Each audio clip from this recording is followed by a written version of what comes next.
엊그저께 뉴스에 나왔던데요. 서울대에 설명회를 했습니다. 한 3,000명 왔다고 그러는데 그 설명회를 보니까 어머니들이 항의를 한 게 뭐였냐면 전형이 이상하게 특목고 아이들이 좀 유리하게 돼 있는 게 아니냐 뭐 이런 항의를 하셨다고 하더라고요. 그래서 한번 내용도 한번 봐가면서 말씀을 드리겠습니다. 2016학년도 서울대 입시설명회에서 지역 균등, 그러니까 원래 특목고 아이들이 아니라 일반고 학생들을 뽑으려고 한 전형이잖아요. 그 지역적으로 균등하게 하려고 했던 전형이었는데 이걸 지금 거의 100명가량 축소하는 안을 제시를 했습니다. 그러니까 말 그대로 그러면 특목고 학생을 더 잡기 위한 것이 아니냐 뭐 이런 내용들이 얘기가 계속 나오고 있었거든요. 그리고 다음 한 봐도 일반고 학생보다는 특목고, 자사고 학생을 우대하려는 것이 아니냐. 현재도 지금 일반고 학생들이 전체 서울대 학생의 절반을 차지하지 못하고 있는 상황인데 너무한 거 아니냐. 뭐 이런 얘기가 현재 나오고 있습니다. 아까 잠깐 앞에 1강에서 보셨지만 대부분의 서울대 랭킹 40위권 안에 드는 학교들을 보면 다 특목고 학생들이 차지하고 있거든요. 리스트를 한번 볼까요? 쭉 보면 지금 표를 제가 크게 써놨는데 실제 여기 영재학교부터 과고, 외고, 국제고, 자사고 학생들의 숫자가 학교 수는 별로 없는데 인원은 굉장히 많이 합격하고 있는 거를 실제 데이터로도 이렇게 나오고 있다는 겁니다. 그리고 명수 한번 보겠습니다. 제가 1등부터 쭉 한번 불러볼까요? 1등은 대원외고, 용인외고, 서울과고, 경기과고, 서울예고, 하나고, 세종과고, 상산고, 민사고, 한과영, 명덕외고, 한성외고, 한영외고, 대구과고, 대일외고까지 불렀는데 단 한 군데도 우리가 생각하는 일반고는 없습니다. 더 불러볼까요?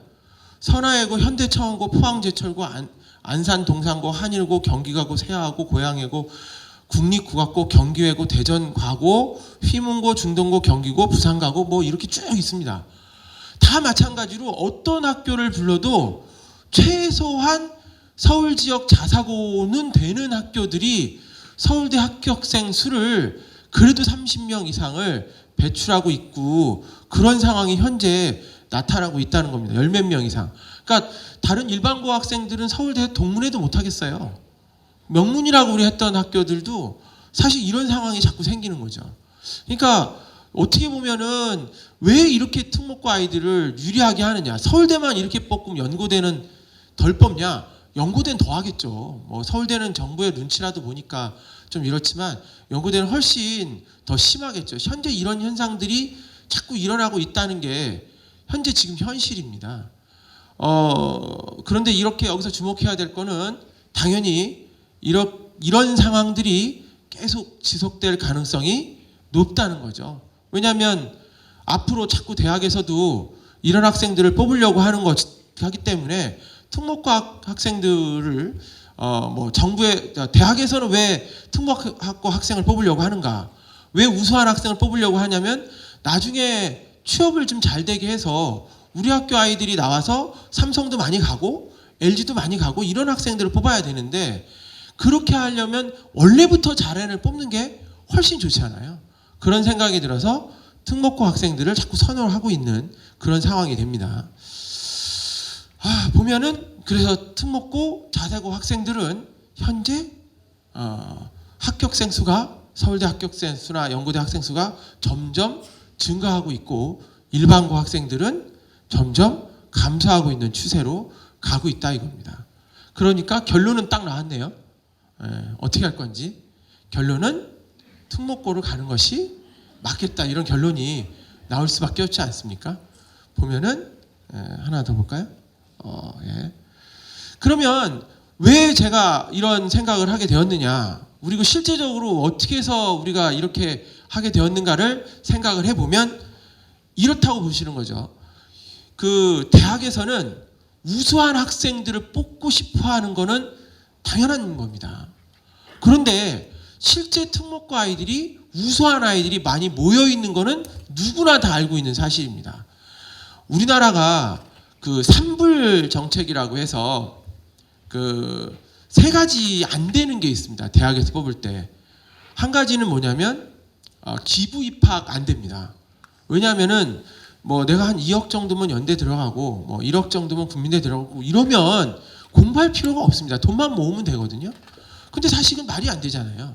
그래서 기부 입학은 절대 안 됩니다. 두 번째가 뭐냐면 두 번째가 그 고교 등급제, 그러니까 고교를 등급을 서열화해도 안 됩니다. 그런데 그 얘기는 약간 이상하지 않나요? 왜냐하면 저기 그 물 많고 공기 좋은 곳에 있는 아이가 거기서 계속 전교 1등을 했다고 해서 과학고에서 전교 50등 하는 애보다 결코 잘한다고 생각되지 않습니다.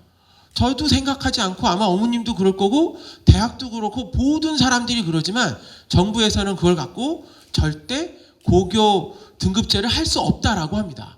그러니까 대학에서는 아이들을 뽑기 위해서 어떻게 하냐면 어쩔 수 없이 내신 등급을 별로 반영을 안 하는 전형으로 아이들을 뽑을 수밖에 없는 거죠.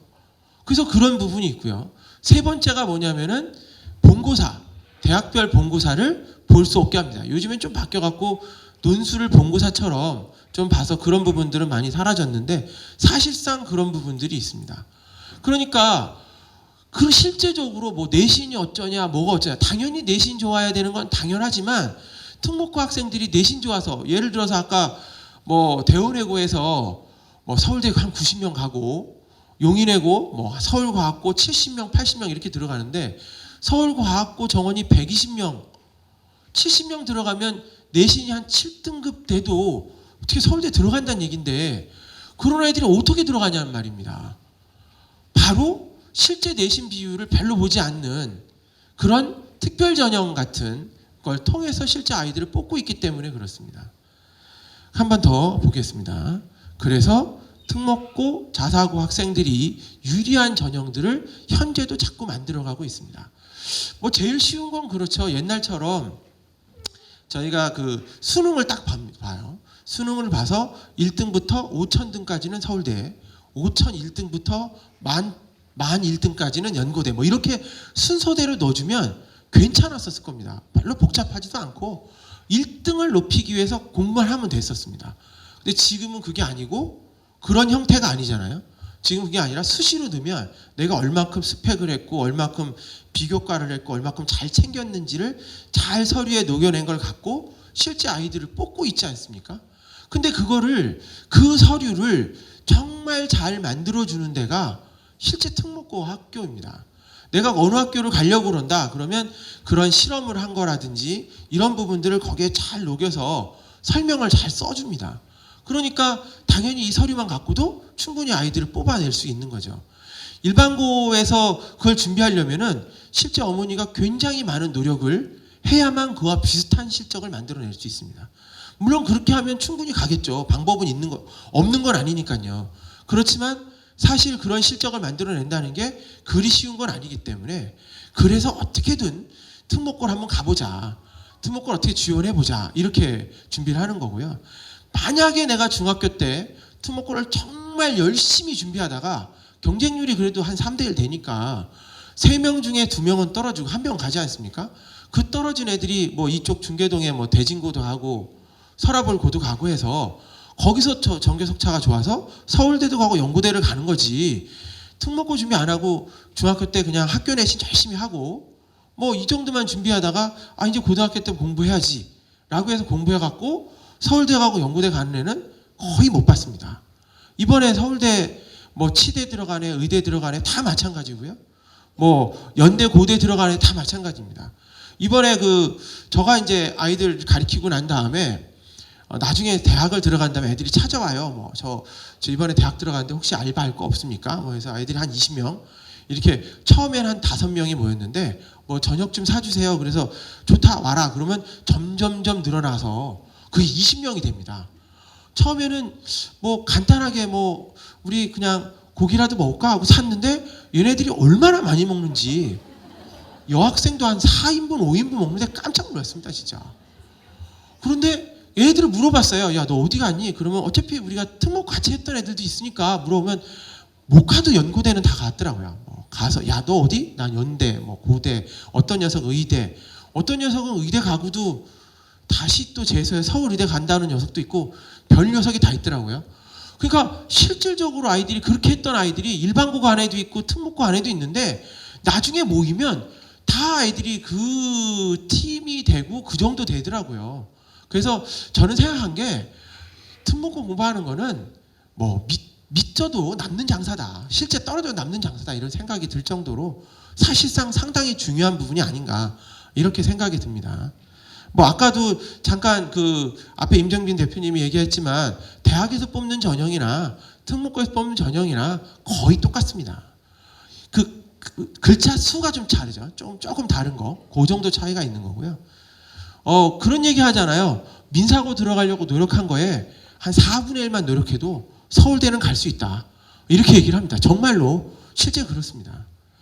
자, 그래서 그 특목고 입학이 명문대로 가는 지름길이다라고 말을 해도 될 정도가 아닌가 이렇게 생각을 해봤습니다.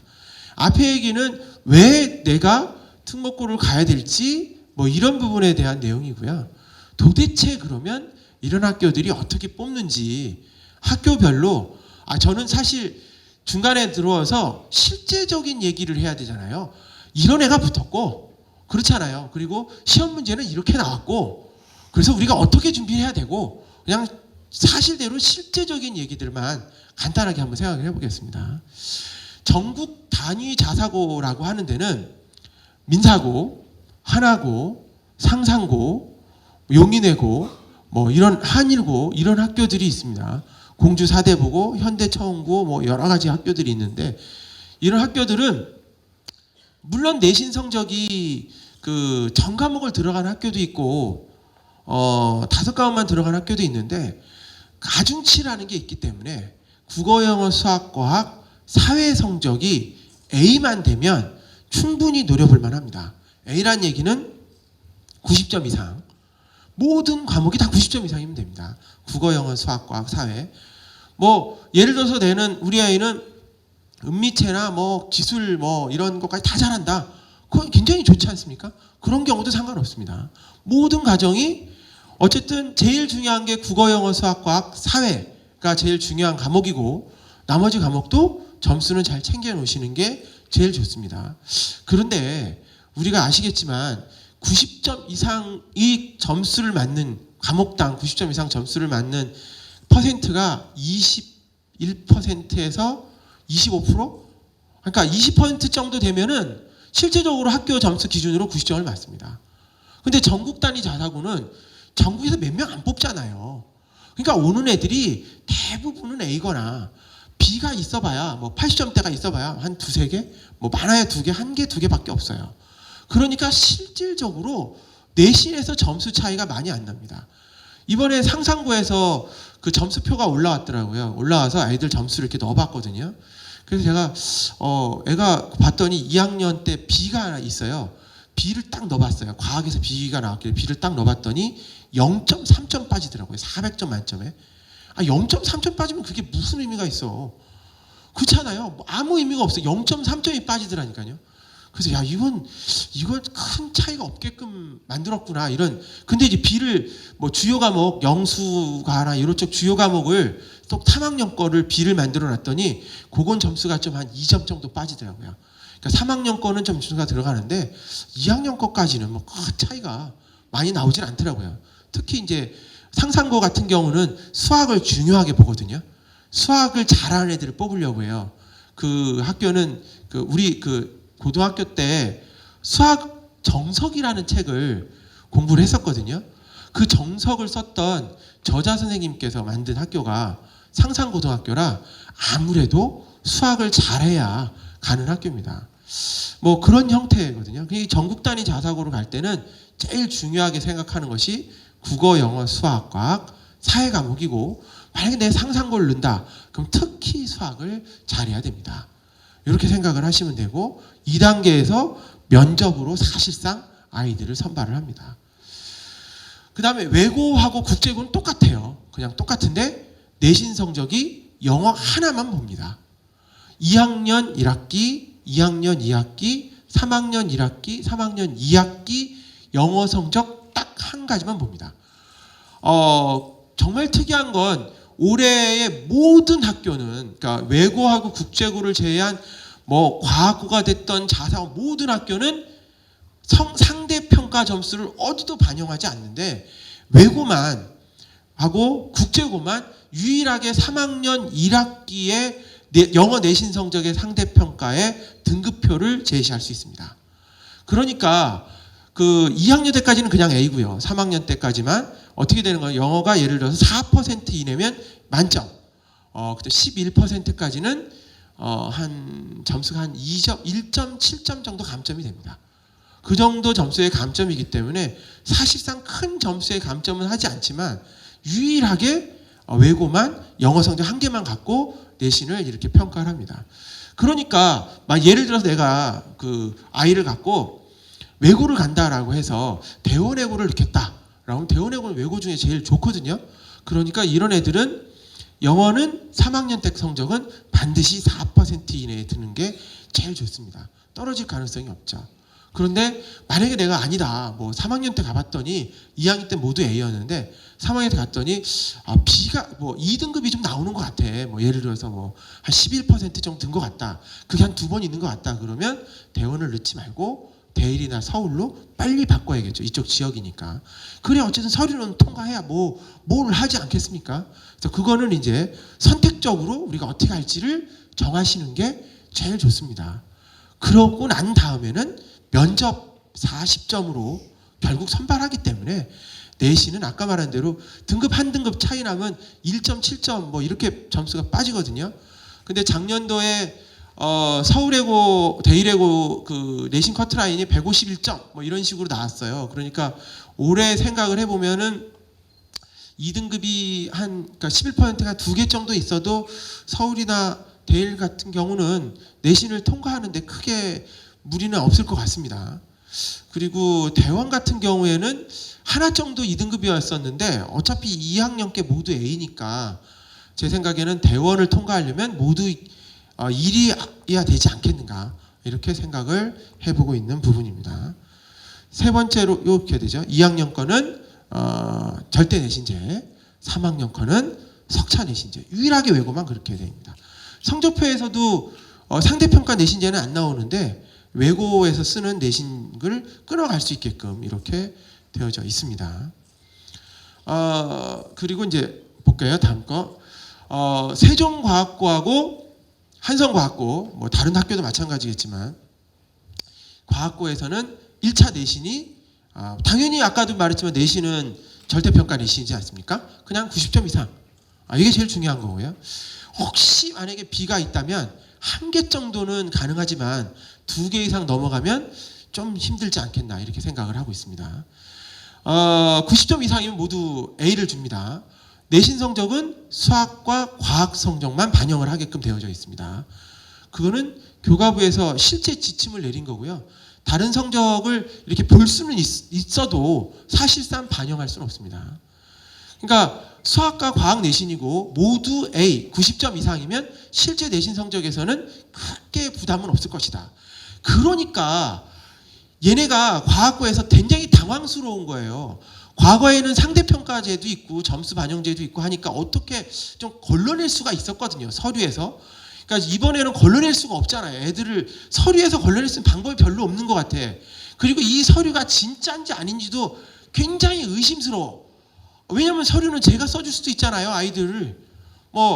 그러니까 굉장히 의심스러우니까 애들이 어떻게 하냐면 올해는 서류를 내면 일단 서류가 거의 대부분 통과를 시켜져 갖고 방문 면접을 해서 이게 진짜인지 아닌지 확인해 갖고 아이들 소집 면접 뽑겠다 이렇게 갔어요. 그러니까 약간 다른 거예요. 과거에는 어땠냐면은 이렇게 했어요. 과거에는 방문 면접이 아니니까 먼저 서류에서 통과가 되면 일단 합격이 되잖아요. 그리고 물론 내신도 있고 다 있으니까 합격이 가능했잖아요. 그 다음에 합격된 아이들을 대상으로 학교로 찾아와서 방문 면접을 했어요. 근데 이번에는 그게 아니고 그냥 서류를 내면 일단 아이들을 면접을 한번 다 해보겠다요. 참 얘기도 한번 들어보고 네가 쓴 서류가 진짜인지 가짜인지 확인을 해보고 그리고 선발을 하겠다 이렇게 나왔단 말입니다. 그러니까 중요한 건 내신이 아니고 여기서부터 중요한 건 면접이었습니다. 그러니까 이번에 특히 과학고에 생각해봤던 거는 역시 방문 면접, 소집 면접할 때 면접이 가장 중요하게 자부했다. 그러니까 면접은 뭐냐 이 면접은. 그 학교에 와서 선생님이 20분 동안 야 우리 학교 와서 뭐 하고 싶니? 이거 얘기하진 않을 거 아니에요? 어떤 애는 20분 어떤 애는 30분도 보고 막 이래요. 그러면 얘한테 물어보고 싶은 게 뭐냐예요. 얘한테 물어보고 싶은 거는 진짜 능력이 있는지 없는지잖아요. 야 수학 얼마큼 했어? 진짜 했는지 확인해볼까? 뭐 예를 들어 등차 수열이 뭐야? 고등학교 과정인데 해볼 수 있어? 뭐 이런 걸 물어보고자 한 거지. 얘한테 뭐 학교 와서 하고 싶은 게 뭐니? 우리 학교는 굉장히 좋아. 이런 설명하고 싶어서 한 건 아니잖아요. 그래서 실제적으로 과학고에서는 지금 다른 학교도 물론 마찬가지겠지만 과학고는 면접 시간이 굉장히 길어요. 학교 와서도 면접을 하죠. 또 가서도 면접하지. 시험도 보지. 거의 영재고만큼 면접 시간이 굉장히 길단 말입니다. 그래서 지금 이제 영재고는 끝났고 과학고만 이제 남았으니 과학고를 더 집중적으로 제가 설명을 해드리겠는데 사실상 과학고를 가기 위해서는 이 면접에서 얼만큼 투자하느냐 어떻게 준비하느냐가 사실상 당락을 결정한다라고 해도 과언이 아닐 정도입니다. 지금 1단계에서는 그 자기소개서, 내신 그리고 방문 면접을 통해서 1.5배수를 뽑은 다음 뭐 예를 들어서 한성 같은 경우 140명이면 곱하기 1.5 세종 같은 경우 160명이면 곱하기 1.5 해서 과학고 2개 합쳐갖고 서울 지역은 300명을 뽑습니다. 그럼 1차 통과된 학생이 450명 되거든요. 450명 아이들이 실제 최종 그 소집 면접을 들어가게끔 이렇게 현재 되어져 있는 겁니다. 그러니까 사실상 이 부분이 중요하게 좌우됐다. 2단계에서는 소집 면접 때 면접 종류가 이렇습니다. 확인 면접, 심층 면접, 상황 면접, 압박 면접. 웃기죠? 압박 면접도 있고 그런 거 보니까. 그래서 이런 식의 면접을 봐갖고 사실상 아이들을 최종 선발을 하게 되고요. 그 과학고는 면접 대기 시간에 그게 면접을 대기 시간에 뭘 보는 게 있냐면 소집 면접을 가면 시험을 보는 게 있어요. 실제 시험을 자사고는 안 보거든요. 근데 과학고는 딱 대기 시간에 시간을 주고 문제를 나눠줍니다. 문제를 나눠주고 그 문제를 풀어보게 한 다음에 선생님 앞에 설명하게끔 하는 그런 면접도 별도로 있습니다. 이때 창의사고력에 관련된 문제가 실제 출제되어지고 있습니다. 영재고랑 거의 마찬가지로 출제되어지고 있습니다. 이렇게 뽑아놓으니까 과학고 애들이 정말 똘똘한 애들이 들어가는 거고 나중에 대학에서 얘를 뽑아도 실수가 없는 겁니다. 원래부터 잘했던 애들이니까. 그러니까 특목고는 학교에서 잘 가르치는 것도 있겠지만 원래부터 중학교 때 잘하는 애를 뽑아갖고 조금 가르쳐갖고 대학을 좋은 데 보내는 거예요. 특목고에 저렇게 많이 가는 거 있잖아요. 원래 학교에 잘한 것들이면 지가 잘하는 겁니다. 저기 특목고 쟤네가 지가 안 가고 얘를 못 가고 떨어져 일반고 갔다고 해서 저거 못 가겠습니까? 그 이상 갈 수 있는 애도 얼마든지 있지 않습니까? 그러니까 뭐 특목고 가는 것도 중요하지만 그만큼 능력만 만들어 놓으면 전혀 문제가 안 되는 거죠. 자, 그래서 뭐 과학고에 대해서 얘기를 했고요. 요거는 이제 그 2부 저희 3부죠. 3부 때 그 나오는 그 자기소개서 쓰는 법, 뭐 면접하는 법, 뭐 해서 아까 설명을 한수희 소장님께서 설명을 하실 건데 그때 아마 자세하게 이 내용이 나올 겁니다. 굉장히 중요한 강의거든요. 어디서 들을 수 없는 정말 중요한 강의가 이때 자기소개서나 진로에 대한 부분들이 정확하게 설명을 할 겁니다. 그래서 이 부분에 대해서는 3부 때 꼭 듣고 가셔야지 아마 될 점입니다. 요거만 듣게끔도 하시는 분도 엄청나게 많을 겁니다. 뭐 자기소개 쓸 수 없는 거 많지 않아요? 뭐 요즘에 뭐 올림피아드, 그 다음에 뭐 경시대회, 스펙 어떤 것도 쓸 수 없게 돼 있지 않습니까? 토플, 탭스, 영재교육원까지 심지어는 부모님의 직업을 암시하는 내용도 쓸 수가 없지 않습니까? 신설 3번 보시면 그렇죠? 부모님의 직업을 암시하는 그러니까 그거예요. 왜냐하면 그 우리 아빠가 운영하는 병원에 가서 내가 의사의 꿈을 키우게 되었다. 아빠가 운영하는 사무실에 가서 뭐 법원에 가서 어쩌고 저쩌고 하면 대충 보면 알지 않습니까? 아, 얘가 어떻구나. 그렇게 해서 많이 뽑았거든요. 그게 못 쓰게 하는 겁니다. 그랬더니 어떤 아이가 와갖고, 아, 우리 아버지는 의사도 아니고 변호사도 아니고 실제 굉장히 어렵게 일을 하고 계셔요. 그걸 쓰면 안 됩니까? 아, 그것도 안 됩니다. 부모님을 직업을 암시하는 내용은 할 수 없습니다. 예, 어렵게 일한다고? 이거 안 됩니다. 예, 그것이 중요한 건 아니고 실질적으로 그 순수하게 자기의 내용만 정확하게 쓰게끔 되어져 있습니다. 어떻게 쓸 거고 어떤 식으로 쓸 건지 아마 이 내용을 자세히 들으면 굉장히 좋은 방법이 될 겁니다. 자, 그리고 이제 제가 정리를 하나씩 해보겠습니다. 아까는 이제 내신이었지 않습니까? 자사고에서는 도대체 어떤 문제가 나올까요? 실질적으로 어떻게 준비를 해야 될까요? 라고 하는 부분입니다. 제일 관심이 많은 게 강남에서는 민사고, 용인외고가 관심이 엄청 많지만요. 근데 강북에서는 상상고, 하나고가 많습니다. 차이가 있어요. 왜 차이가 있는지는 그 약간의 차이가 있는 것 같아요. 강남에서는 용인외고가 하는 게 그 지역적으로 보면 굉장히 그 강남 쪽에서 가까이 있다 하더라고요. 그러니까 그쪽을 많이 가는데 강북 쪽에서는 용인외고를 잘 가려고 하지 않습니다. 근데 더 먼 상상고는 가려고 합니다. 상상고는 저기 전주에 있거든요. 근데 왜 가려고 하냐면 올해 의대만 150명? 지금 정원이 몇 명입니까? 지금 보시면 384명이잖아요. 문과, 이과 나누었지 않습니까? 그러면 이과 아이들 한 거의 60-70%는 의대 가까이 지원한다는 얘기니까 의대 가려고 그렇게 많이 갑니다. 그러니까 과거에는 과고 준비하다가 거의 과고로 주로 많이 갔거든요. 요즘에는 과고 준비하다가 갑자기 나는 꿈이 의사야. 갑자기 상상고로 틀어요. 3학년 때. 그래서 과거 스펙을 그대로 넣어요. 거기다. 전과목 내신 좀 다 나오면. 그럼 붙는다니까요. 왜냐하면 상상고는 수학을 잘하는 애 뽑지 않습니까? 과거 스펙 준비하는 애들이 수학, 과학 잘했을 거 아니에요. 그러니까 네 정도면 충분히 돼. 이렇게 뽑더라고요. 여기 또 안 되면 한일고도 있잖아요. 그렇게 많이 준비를 합니다. 그래서 실제 상상고, 하나고, 용인외고 순으로 이렇게 한번 준비를 해보겠습니다. 원래 다들 민사고는 가고 싶지만 좀 센 것 같으니까 그나마 좀 이게 좀 낫지 않을까? 이런 생각도 하시는 것 같기도 한데 사실 어떤 식으로 나오는지 한번 보겠습니다. 요거는 이제 민사고 거 내용부터. 민사고는 올해 경쟁률이 2.4대1입니다. 굉장히 낮네요, 경쟁률. 이 정도는 충분히 해볼만 하지 않습니까? 근데 원래 잘한 애들이라 내신보다는 자기소개서 역량이 굉장히 컸어요. 자기소개서 역량이 컸다는 얘기는 비교과 스펙이 짱짱하다는 얘기잖아요. 그리고 얘네는 마지막 보면 면접이 중요했다 하지 않습니까? 민사고 면접은 영어로 봅니다. 영어로 물어보고 영어로 답을 하는 면접이 나옵니다. 그러니까 사실상 굉장히 어려워요. 그래서 민사고 문제가 뭐가 나왔냐면 민족의 주체성이 무엇이랍니까? 역시 민자고스럽죠. 예.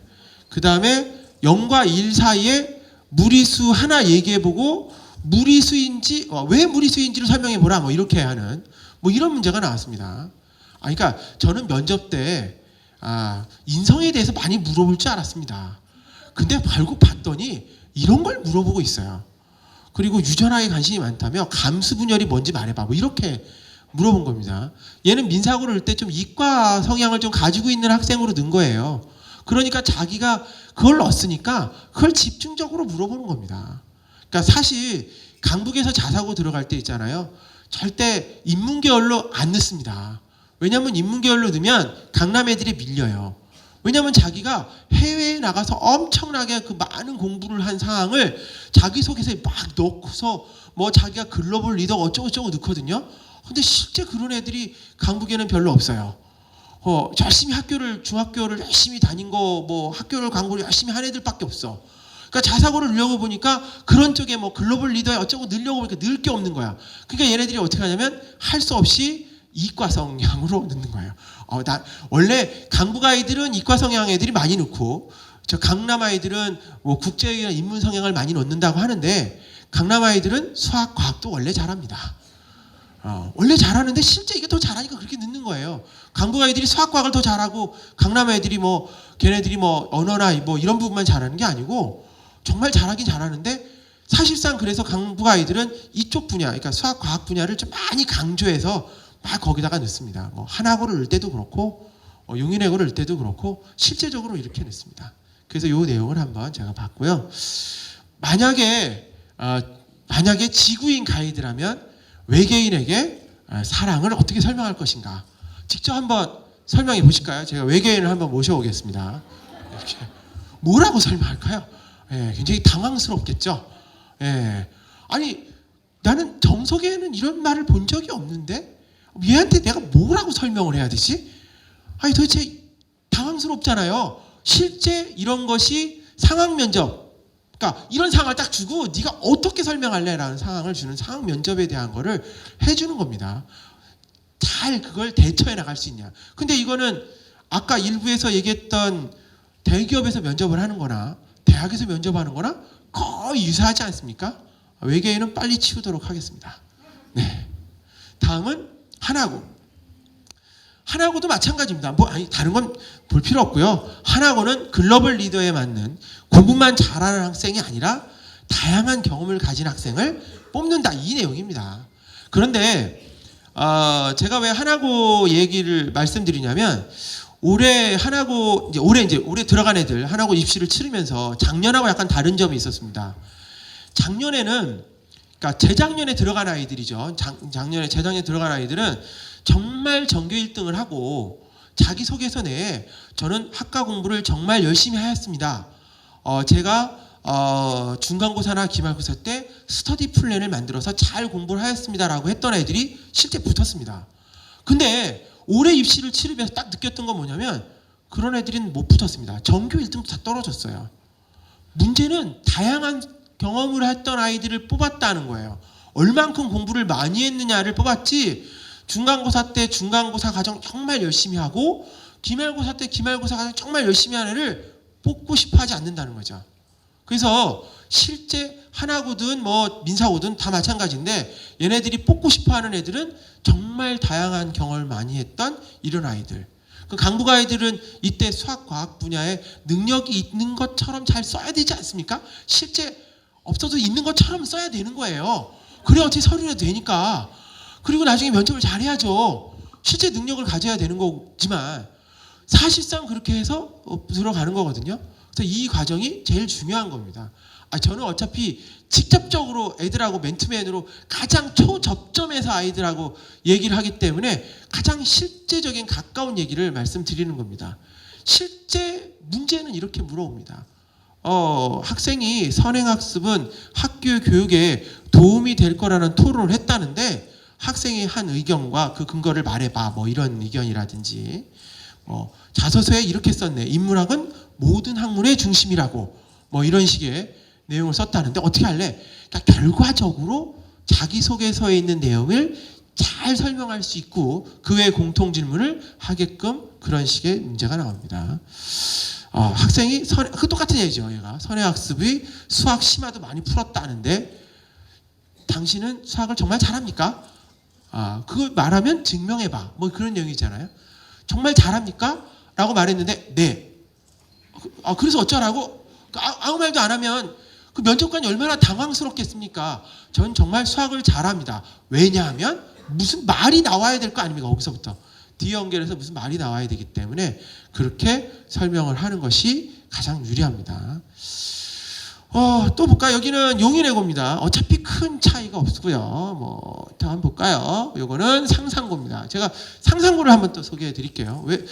저희 관심이 많잖아요. 또 상상고 제가 면담해 보면요.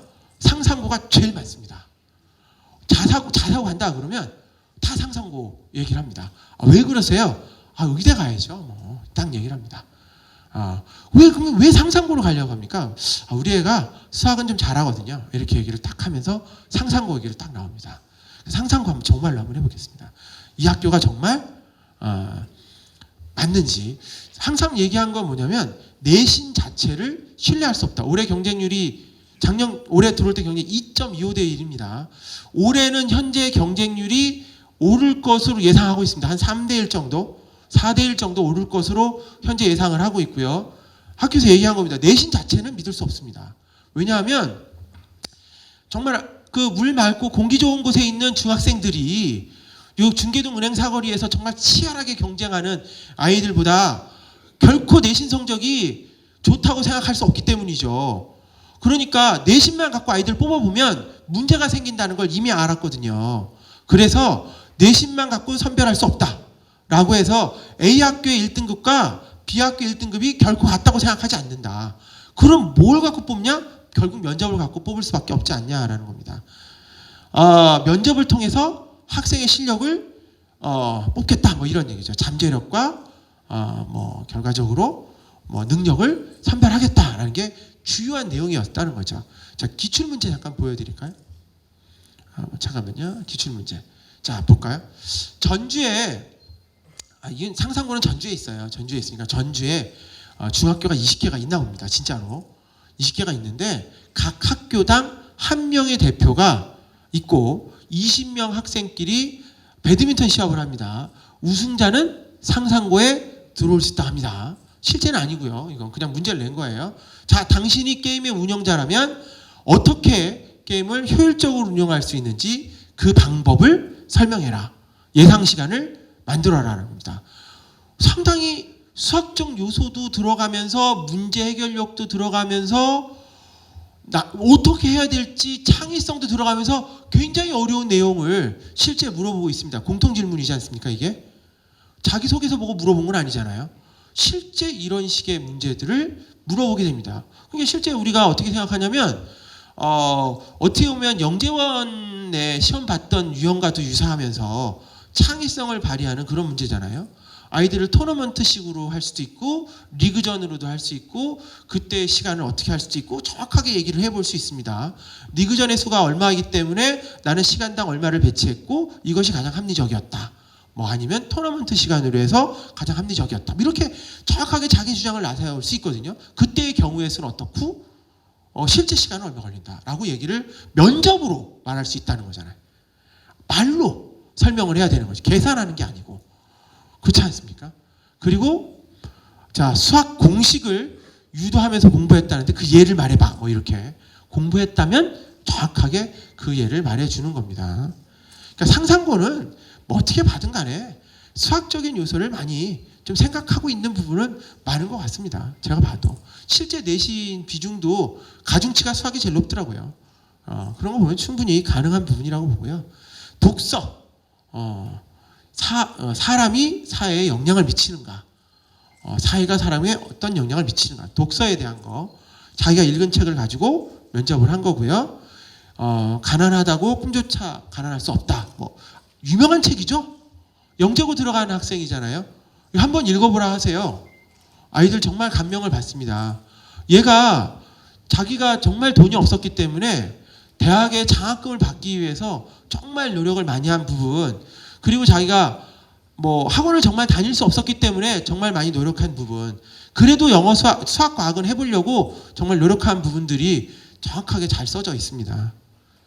그리고 뭐 인성이죠. 인터넷에 부정적인 면이 있는데 학생이 겪은 부정적인 면을 말해봐라. 뭐 이런 내용들이 있습니다. 뭐 이런 내용들이 실제 상상고에서 출제되었던 형태의 문제라고 보시면 거의 됩니다. 그러니까 결과적으로 저는 이걸 보면서 느꼈던 건 뭐냐면 뭐 다 좋다 이겁니다. 우리가 뭐 상상고도 좋고 뭐 민사고도 좋고 지금 하나고도 좋고 다 좋은데 결과적으로 내용은 다 똑같았습니다. 질문도 똑같았고 내용도 똑같았고 너가 왜 특목고에 가려고 하는지 그 이유를 설명하는 거고, 그리고 특목고를 가기 위해서 어떤 노력을 했는지를 설명하는 내용이었고요. 거기서 뽑았던 거는 전공 적합성, 너가 얼마나 특목고에 적합한지, 인재가 맞는지, 노력을 얼마큼 했는지 보는 딱 그거 한 가지밖에 없었습니다. 그리고 그걸 위해서 얼마나 일찍 빨리 시작을 했는지 그 내용밖에 없었습니다. 결론은 딱 나오는 거 아닙니까? 그럼 내가 어떻게 해야 될지? 그래서 저는 생각한 게, 자, 이제부터 시작이지 않습니까? 이제부터 어떻게 공부를 해야 될지는 결론은 나온 거고요. 이걸 가지고 내가 앞으로 수학을 어떻게 할 건지, 뭐 과학을 어떻게 할 건지, 영어를 어떻게 할 건지 딱 생각을 해보자는 게 주된 생각이었습니다. 그러면 지금 이 시점에서 내가 뭘 공부해야 될지는 나중에라도 한번 뭐 전문가 선생님들하고 상의를 해보시면 정확한 답이 아마 나올 것 같습니다. 자, 그리고 외고까지만 또 한번 보겠습니다. 외고는요, 뭐 대원외고가 290명 뽑네요. 250명 뽑고, 그 다음에 대일외고, 서울외고. 원래 서울 지역에는 외고가 6개가 있는데 우리 지역에서 가장 관심이 있는 외고는 이렇게 딱 3군데입니다. 뭐 그 한영외고도 있고 명덕외고도 있고 이화외고도 있고 한데 실제로 제일 관심을 많이 갖고 있는 학교입니다. 지금 보여지는 게 성적 순이죠. 제일 관심을, 가구는 쉽지만 제일 어려운 학교 대원외고. 그 다음에 이게 좀 안 된다면 대일은 한번 넣어볼까? 뭐 이렇게 생각하는 거. 그냥 이것도 저한테 서울이라서 넣어보지. 뭐 이렇게 생각하는 거죠. 뭐 내가 인문계 가는 건 서울외고 가는 게 낫지 않겠어? 뭐 이렇게 생각하고 넣는데 사실 서울외고도 굉장히 어렵습니다. 들어가기가. 그래서 실제적으로 이렇게 한번 생각을 해보는 학교고요. 보면 다른 것보다 요 밑에 보시면 영어 교과 등급 확인서, 그 다음에 자기개발 자기소개서죠. 그리고 추천서, 생활기록부, 성적표 이렇게 내게 되는 겁니다. 원서하고. 실제적으로 영어에서 제일 중요한 건 제가 외고 설명을 하면서 약간 느꼈던 게 이런 부분이에요. 솔직히 저는 수학을 가르치고 있거든요. 근데 저 이제 하고도 어머님들하고도 얘기할 때 외고 상담을 저도 몇 번 해봤어요. 내가 수학을 가르치는데 외고 상담을 왜 하지? 라고 이렇게 한번 이렇게 자문을 해봤는데, 영어 어차피 등급 컷이 다 똑같아요. 영어로다가 물어볼 수도 없습니다. 면접은 딱 5분이거든요. 그런데 아이들을 뽑을 수 있는 유일한 방법은 영어가 아니고 자기소개서에 내어져 있는 선행을 얼만큼 했는지를 보고 뽑더라고요. 정말 특이해요. 대원외고도 그렇고 대일도 서울도 보면은 자기가 얼만큼 공부를 잘했는지가 자기소개서에 써져 있어야 돼요. 왜냐하면 내신 영어만 갖고는 아이를 선발할 방법이 별로 없습니다. 왜냐하면 영어는 1등인데 영어는 90점만 넘었는데 다른 과목이 70점일 수도 있고, 근데 그 애들 데리고 대학을 어떻게 보냅니까? 그러니까 최소한 다른 과목도 성적이 좀 잘 나와 있는 것처럼 보여져야 되는데, 자기소개서에 쓸 때 영어는 쓸 수가 없잖아요. 탭스도 못 쓰고 영어의 선행을 어떻게 했다라고 쓸 수가 없으니까 수학 선행을 씁니다. 얘네들이.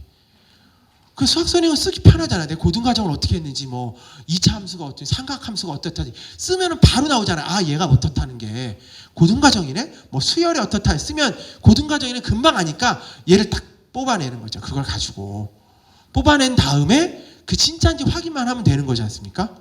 사실상 그랬다니까요. 그러니까 그런 애들을 뽑아갖고 외고에서 살짝 공부시켜갖고 서울대 보내는 거잖아요. 연대도 보내고 고대도 보내고. 그래야지 선행이 안 되고 학과 공부를 정말 열심히 했다라고 쓴 애를 뽑아내려고 했더니 얘가 진짜인지 아닌지를 이해를 못하겠다는 거예요. 그래서 사실상 이 원서 쓸 때도 그런 과정들을 잘 상담해 가면서 스토리에 맞춰서 쫙 쓰게끔 되어져 있습니다. 한번 볼게요. 다음. 경쟁률은 1.83대 1이었네요. 영어 성적은 아까 얘기한 대로 똑같이 나왔고요. 아마 대원외고라면 3학년 1등급 4% 이내에 반드시 들어야 할 겁니다. 만약 1등급 안에 든 성적이 없다면 대원보다는 대일이나 서울로 넣는 것이 유리할 겁니다. 면접 방식입니다. 대원외고 면접 방식은 현재 이렇게 5분, 그리고 질문은 4개에서 9개 정도 질문을 합니다. 4개에서 9개는 자기소개서 확인, 내용에 대한 확인이고요. 종을 칩니다. 5분이 넘어가면 다음 애들이 와야 되니까 짝깍 종을 칩니다. 그래서 딱 다음으로 넘어가게 되어 있습니다. 그러니까 면접할 때도 잘해야 됩니다. 그러니까 실제적으로 면접을 어떻게 준비를 해야 되냐면, 그렇게 준비하려는 학생들과 함께 시간을 재갖고 면접을 정확하게 딱 해봐야 돼요. 다리는 혹시 떨고 있지 않은지, 면접에 대한 질문할 때 혹시 딴 얘기는 하는지, 뭐 면접관의 눈을 쳐다보지 않고 엉뚱한 곳을 쳐다보고 있지 않은지, 뭐 손톱을 물어뜯고 있지 않는지, 이런 걸 잘 생각을 해갖고 잘 준비를 해야 됩니다. 그리고 어떤 아이는요 정말 공부를 잘했거든요. 진짜 학자 스타일이에요. 뭐 시험은 다 잘 봐. 근데 단점이 딱 물어보면 답이 나오는 데까지 걸리는 시간이 30초에서 1분이 걸립니다. 아무도 그 시간을 기다려주지 않습니다. 그렇지 않습니까? 힘들어요, 실제. 그러면 빨리 답이 나와야 돼요. 순발력 있게. 연습을 얼마나 해야 그렇게 잘하겠습니까? 그게 다 자기 거 찍어가면 설명을 들어봐야 된다는 거죠. 자, 그래서 뭐 기출문제, 봉사활동은 왜 하게 되었는지, 외국어 공부를 잘하는데 어떤 노력을 했는지, 뭐 이런 내용들이고, 아까 말한 대로 딱 보시면 외국어니까 외국어를 어떤 노력을 했니? 뭐 이런 얘기를 물어볼 수 있겠죠. 두 번째 질문은 나만의 학습 방법이 있다는데 어떻게 공부해? 구체적으로 말해봐. 네 번째, 자신이 희망하는 진로대로 이러면 어떻게 할지 구체적으로 설명해봐. 구체적으로 설명해봐에서 모든 게 녹여 들어가 있지 않습니까? 딱 느낌이 오지 않아요? 그러면 저는요 원래 그 변호사가 꿈이었습니다. 그래서 외국에 진학해 변호사가 되려고 하거든요. 그래서 저는 수학 공부를 어떻게 했고 뭐 나머지 공부를 어떻게 했는데 구체적으로 공부를 어떻게 했다, 내용을 어디까지 했다는 걸 잘 설명을 하란 얘기잖아요. 느낌이 딱 오잖아요. 여기서 이렇게 설명을 해야만 얘기라는 거죠. 실제적으로 외고도 똑같은 거예요. 방법은 얼마큼 공부를 잘하는지, 얼마큼 선행 과정을 열심히 했는지를 보고 아이들을 뽑겠다는 강력한 의지가 이 면접에 잘 녹아 들어가져 있습니다. 5분 동안 자기가 얼마큼 공부해 설명하려면 다 할걸요. 웬만한 건 한두 개만 더 물어봐도 정확하게 합니다. 자, 뭐 외국인 소개할 수 있는 이런 거고요. 영재학교는 그냥 짧게 지나가. 영재학교는 시험을 봐요. 수학능력 평가하고 뭐 영재성 검사 뭐 이런 시험을 봅니다. 시험을 보고요. 지금 지나갔던 학교이죠. 한과영, 광주, 세종과고하고 세종과고하고 한성과고도 작년에 경쟁률이 거의 3대 1이었습니다. 3대 1이었고 450명, 1000명 정도 시험을 봅니다. 항상 보면 1000명 정도 시험을 보는 학교고요. 실제 뽑힌 아이들을 보면 수학, 과학에 뭉뚱그려 제가 말씀드리면 수학, 과학에 관심이 많은 학생들을 뽑습니다. 당연한 거겠죠. 관심 없는 학생이 과학고나 영재고를 지원할 리는 없을 거고요. 그리고 심화나 선행을 많이 했던 학생들을 뽑습니다. 정부에서는 선행학습 금지법이 발의됐지 않습니까? 그런데 뽑을 때에는 과학고나 영재고, 뭐 자사고, 외고를 갈 때는 선행 과정을 많이 한 학생을 뽑습니다. 그래서 원래 특목고 가려면 최소한 2년 이상의 선행을 해야 되는 것이 아니냐, 이런 얘기가 공공하게 나오고 있습니다. 그러니까 2년 선행을 해야 된다. 그러면 중3 때 고2 미적분을 해야 된다는 얘기인데, 그러려면 중학교 1학년 때는 중3 과정은 어떻게든 해야 될 거고, 중학교 2학년 때는 어떻게든 간에 고등과정을 들어가야 뭐 답이 나오지 않겠습니까? 그러면 5학년 때는 나 6학년 때는 어떻게 중학과정을 어떻게 언제든 들어가야 되는데, 이게 막막한 보통 일이 아니에요. 어떻게 하자는 거야, 애들을. 실제 나라에서 하지 말라고 그러는데, 근데 실제는 그런 애를 뽑고 있지 않습니까? 정말 힘들어요. 그렇잖아요. 그러니까 이렇게 선행 과정 다 한 애들은 나중에 대학 갈 때도 잘 가고요. 솔직히 아까 말씀드렸지만 특목고 떨어져도 이런 애들은 일반고 와서 다 전교 석자 다 좋아서 대학도 잘 가고 그렇습니다. 미칠 게 하나도 없어요, 진짜. 제가 원래부터 아이들 모아갖고 야, 원래 특목반 우리 같이 한번 하자 그러면 그 반 애들 다 붙는 거 아니잖아요. 뭐 한 반 붙고 반 떨어지고 하면 반 붙고 떨어진 애들이 요즘에 카톡 하니까 맨날 연락을 해서 맨날 보자고 어쩌고 그래요. 그리고 또 좋은 대학 들어가면 또 자기가 또 특목고 떨어졌는데 쟤보다는 잘 가야 될 거 아니야. 난 일반고 갔으니까 다 열심히 하고 더 좋은 대학 가고 그래요, 애들이. 그러니까 이거는 사실상 특목반을 들어간다는 게 더 중요한 것 같아요, 저는. 특목고를 들어가는 것도 중요한데 중학교 때 어떻게든 특목반을 들어가서 그 애들과 공부를 똑같이 맞춰서 하면 어떻게든 뭐 하나 나옵니다. 진짜 그건 맞는 것 같지 않아요? 진짜? 그런 생각이 자꾸 들 정도입니다. 뭐 과학고 다 똑같죠. 시험 문제 뭐 나오는지 볼까요? 저는 시험 문제만 한번 볼게요. 이게 시험 문제예요. 과학고 시험 문제. 무슨 창의력 문제가 나와요. 뭐 이렇게 퍼즐 같은 거. 이게 작년에 나왔던 세종 한성 과학고 기출 문제입니다. 여기서 각 꼭지점에 있는 수의 짝수의 순서쌍을 찾아라. 1부터 6까지 숫자가 적혀져 있고 각 꼭지점의 수의 합이 짝수가 되어지는 그 배열을 구하라. 뭐 이런 식의 나옵니다. 정석에는 안 나왔겠죠?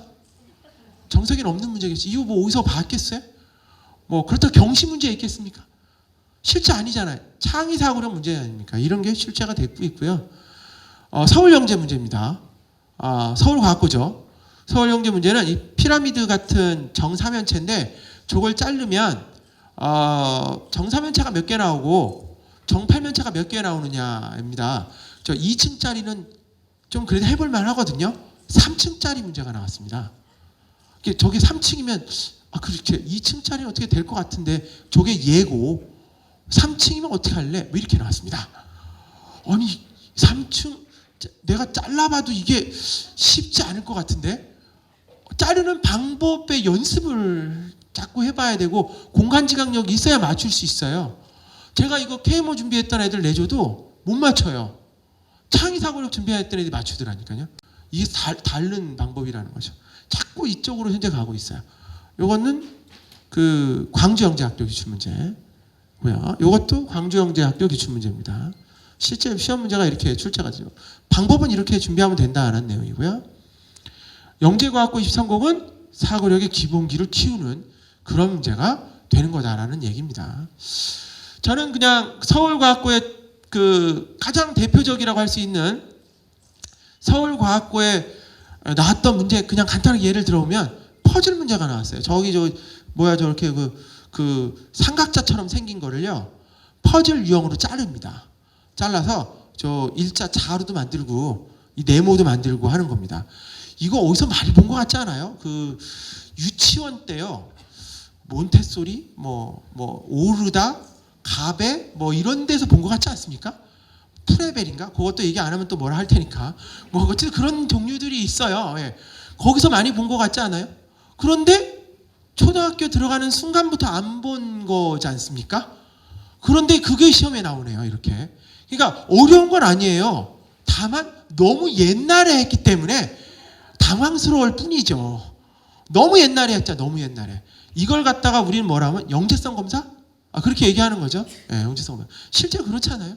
실제 이런 문제들이 자꾸 출제가 되니까 저도 공부 가르치면서 정말 당황스러웠습니다. 원래 중학교 때 공부할 때는 그냥 뭐 경시대 시키고 선행 좀 준비시키고 하면 다 됐어요. 웬만큼 하면. 근데 이제 그거는 당연한 거고 그렇죠? 왜냐면 거기 써야 되니까 선행 얼만큼 했는지 그건 당연한 거고 창의력도 하라고 하니까 정말 더 당황스러운 거죠. 이걸 어떻게 하자는 거예요. 그러니까 이거는 사실상 창의력은 공부하면 늘어요. 사실상 이거는 아까도 옛날에 다 했잖아요. 한 거 기억살기 공부하면 다 늘기 때문에 이거는 충분히 훈련으로서 할 수 있는 부분입니다. 그러니까 왜 그런가 저도 생각을 해보니까 과학고에서나 영재학교에서 1차 영재성 검사의 기준을 IQ 138 이상이라고 얘기를 하더라고요. 우리 애가 138 이상이 안 되는 것 같은데 실제 고민할 필요 없습니다. 왜냐하면 이런 영역은 공부하면 다 늡니다. 현재 IQ 110이어도 느는 건 별로 큰 문제는 없습니다. 걱정 안 하셔도 됩니다. 근데 사실상 이런 거는 나중에 보면 삶의 지혜 아닌가요? 진짜 창의력이고 그렇죠? 이런 것들 과정들이 나오고 있고요. 퍼즐을 잘라서 그림에 맞춰 넣어라. 뭐 이렇게 실제 시험 문제가 출제되었던 겁니다. 아까 그림을 갖고 출제되었던 겁니다. 자, 영재국어를 맞춘 순간 다시 강조되는 건 창의사고력 문제와 사고력 향상이었다. 뭐 이런 내용이었고요. 이런 내용들 가지고 진짜 창의력 뭐 이런 거죠. 우리 뭐 초등학교 때 많이 봤던 건데 한번 볼까요? 로마 숫자입니다. 6인가요? 숫자 하나 넣어서 진짜 6을 한번 만들어 볼까요? 글자 하나만 넣으면 됩니다. 이렇게. 그렇죠? 말 되지 않습니까? 이것도 넣을 수 있습니다. 또 6을 만들 수 있습니다. 곱하기 6을 하면 됩니다. 창의력적인 거죠. 생각을 다양하게 해주자는 겁니다. 말 되잖아요. 예. 이런 거는 훈련으로 충분히 가능한 부분이 되는 거죠. 근데 이게 더 중요한 거 아닌가요? 어떻게 보면 공부시키는 거에서. 이렇게 퍼즐형 문제도 할 수 있고요. 이건 뭐냐면 아까 말한 대로 이렇게 화살표를 그려가면서 하는 퍼즐. 옛날에 우리 보면은 스토그 문제나 뭐 레모네모 로직 같은 것도 사실 창의 사고력을 많이 기르는 겁니다. 제가 뭐 스토그 문제를 하는데 야 여기 3이 이런 이유 때문에 들어가는 거야라고 설명할 필요가 있습니까? 뭐 네모네모 로직 그림 그리는 거 있거든요. 자 여기는 색깔 4개 칠해야 돼라고 제가 굳이 걔 설명할 필요 없잖아요. 자기가 생각해서 그 내용을 하는 거죠. 근데 그것이 그 발판을 찾는 게 그런 거 말고도 굉장히 많을 거 아니겠습니까? 그런 걸 다 연습해 봐가면서 하면 충분히 사고력적인 상황을 길러갈 수 있습니다. 요거는 이제 그림 한번 그려서 이렇게 해보는 그런 문제입니다. 자, 그러면 전 여기까지 전체적으로 어떻게 하면 진짜 특목고나 이런 데 갈 수 있을지에 대한 설명을 한번 드려봤고요. 아까도 잠깐 서두에 말씀드렸지만 중간에 말씀드렸지만 가장 중요한 건 목표를 갖고 준비만 하면요 실제적으로 우리가 미쳐도 결국 남는 것이 아니냐 이런 생각이 되는 부분이 있어서 자꾸 이렇게 말씀을 한번 드려봤습니다. 여기까지 감사합니다.